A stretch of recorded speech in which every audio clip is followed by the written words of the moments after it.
It was a violent attempt to overturn the will of the American people, to seek power at all cost, to replace the ballot with brute force, to destroy, not to build. Without democracy, nothing is possible. With it, everything is. A new Quinnipiac poll finds 57% of Americans believe the riot on January 6th was an attack on democracy that should never be forgotten. 38% believe too much is being made about the riot and it's time to move on. This comes as Max Boot of the Washington Post warns in his latest column, quote, "Yes, Trump tried to stage a coup. By denying it, the right is laying the groundwork for another one." He goes on to write, if Republicans gain control of the House and the Senate in 2022, an outcome made more likely by their gerrymandering and voter suppression, they will be in a strong position to return Trump to the White House, even if he loses the 2024 election. Rest assured, even if the worst happens, there will be plenty of intellectuals happy to rationalize the end of our democracy. Still with us, Don Calloway and Mark McKinnon. An interesting episode is occurring in Hungary and has been for the last several years, Mark, in which it is turning away from democratic institutions without actually necessarily saying so. One of the right wing's most influential characters, Tucker Carlson, he's broadcasting from Hungary, and he's praising its leadership and its government. Jonathan Chait has written a column on this in which he says Tucker Carlson has seen the future and it's fascist. He writes, Hungary's democratic backsliding was slow and gradual, without a single dramatic moment when its character flipped from democracy to dictatorship. Even now, it retains the surface trappings of a democracy without the liberal characteristics that make those processes meaningful. If America ceases to be a democracy, it will likely follow a path similar to Orban, speaking about the head of Hungary. I think it's interesting, Mark, that people, if they don't see us becoming an authoritarian regime, they don't necessarily see that you can become undemocratic at the same time.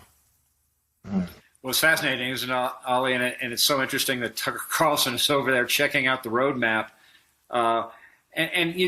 Looking at that poll, you talked about the 38% of people who just think we should move on. Those are people who are susceptible to this slow evolution toward authoritarianism. And, I'm struck by the notion, Ollie, that, Republicans didn't want to have a single commission or have a single hearing on the greatest insurrection on our nation's capital in our history. And more Americans died at the Capitol in the United States than died in Benghazi. And yet the Republicans wanted to and did hold 33 hearings on Benghazi when fewer Americans died on foreign soil than they did here in America. Don, this seems to be a popular thing, though, amongst right-wing people. These trends and these memes and these ideas, like Tucker Carlson is putting forward, are getting popular. So what happens? What's your fear if Republicans do take back Congress in 2022? Oh, I mean, my fears at this point are far beyond just the rabid conservative and nonsensical policies, of 15, 20 years ago, the destruction of the social safety net and, further tax cuts for corporate billionaires. At this point, my fears. Yeah, that's the easy stuff. At this point, my fears are the destruction of democracy. I highly recommend that everybody watching us pick up a small book with big ideas called On Tyranny by Timothy D. Snyder. And talks about the little steps along the way that end up in an authoritarian, totalitarian system.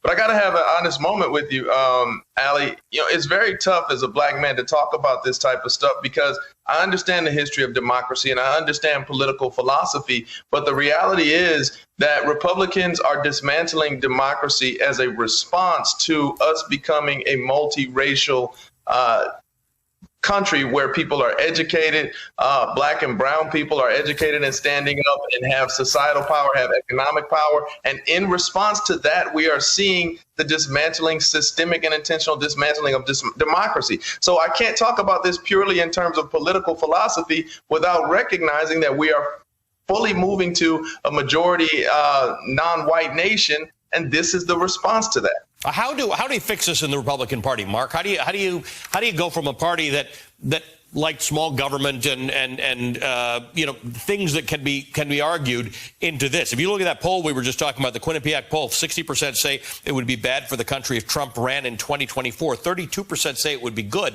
but 73% of Republicans say it would be good if Trump ran again. Well, I think there's some hope in that, and I'm a prisoner of hope, as Cory Booker would say. And I'm encouraged by people like Liz Cheney, who as one of the few with a remaining backbone. I think that the attachment to Trump is very short-sighted and a short-term strategy, and people are bending to his knee and to his power. Nobody really likes him or is particularly attracted to any ideology that he has, because he doesn't really have anything other than power.